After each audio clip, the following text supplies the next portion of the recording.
검찰의 조국 전 조국혁신당 대표에 대한 수사와 기소가 먼지털이식 표적 수사에 의한 공소권 남용이라는 비판과 함께 조국 전 대표를 사면해야 한다는 목소리가 나오고 있습니다. 이런 가운데 2019년 윤석열 검찰총장 시절 검찰이 조국 전 대표의 부인을 동양대 표창장 위조 혐의로 기소하기 이틀 전 최성해 동양대 총장을 회유한 듯한 정황이 나와 논란입니다. 신병철 기자의 단독 보도입니다.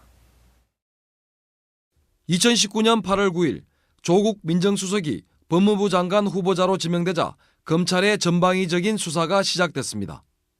윤석열 당시 검찰총장의 지휘 아래 8월 27일 검찰은 조 후보의 자택을 포함해 70여 곳을 압수수색하며 강제 수사에 들어갔습니다.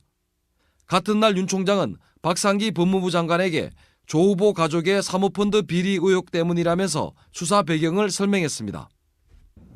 부부 1심 동체 민정수석이 그런 거 하면 되느냐 이런 식의 이제 도덕적 판단부터 시작해가지고 법적으로 이런 사람이 법무장관 하면 되느냐고. 조국 후보자의 국회 청문회가 진행 중이던 2019년 9월 6일 밤 검찰은 조 후보의 배우자인 정경심 교수를 전격 기소했습니다.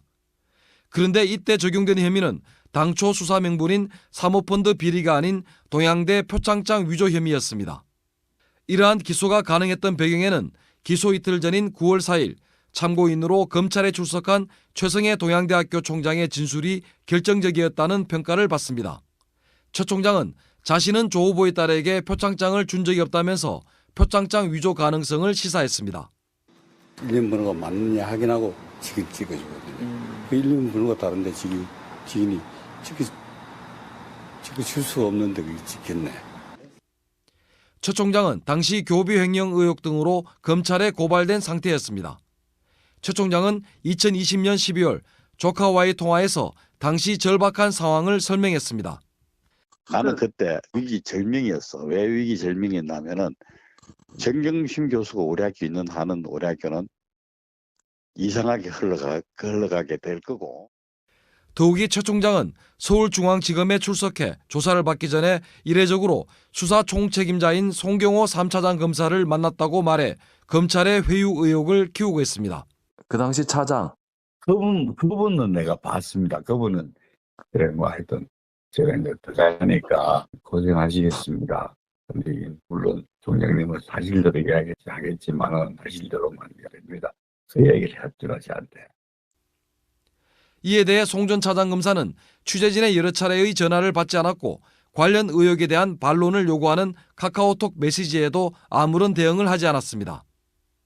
한편 조국 전 장관과 정경심 교수에 대한 사모펀드 관련 혐의는 재판 과정에서 상당 부분 무죄로 판단되거나 공모관계가 인정되지 않았습니다. 수사의 핵심이었던 사모펀드 비리 혐의가 법원에서 인정받지 못하면서 검찰이 조국 전 장관을 낙마시키려고 수사한 뒤 기소했다는 비판이 더욱 커지고 있습니다. 지난 7월 10일 법학 교수 34명은 이 사건은 명백한 표적 수사이자 공소권 남용이라며 대통령실에 사면을 요구하는 탄원서를 제출했습니다. 불교계와 천주교계 역시 이재명 대통령에게 조 전 대표에 대한 특별 사면을 요청하는 서한을 전달했습니다. MBC 뉴스 신병철입니다.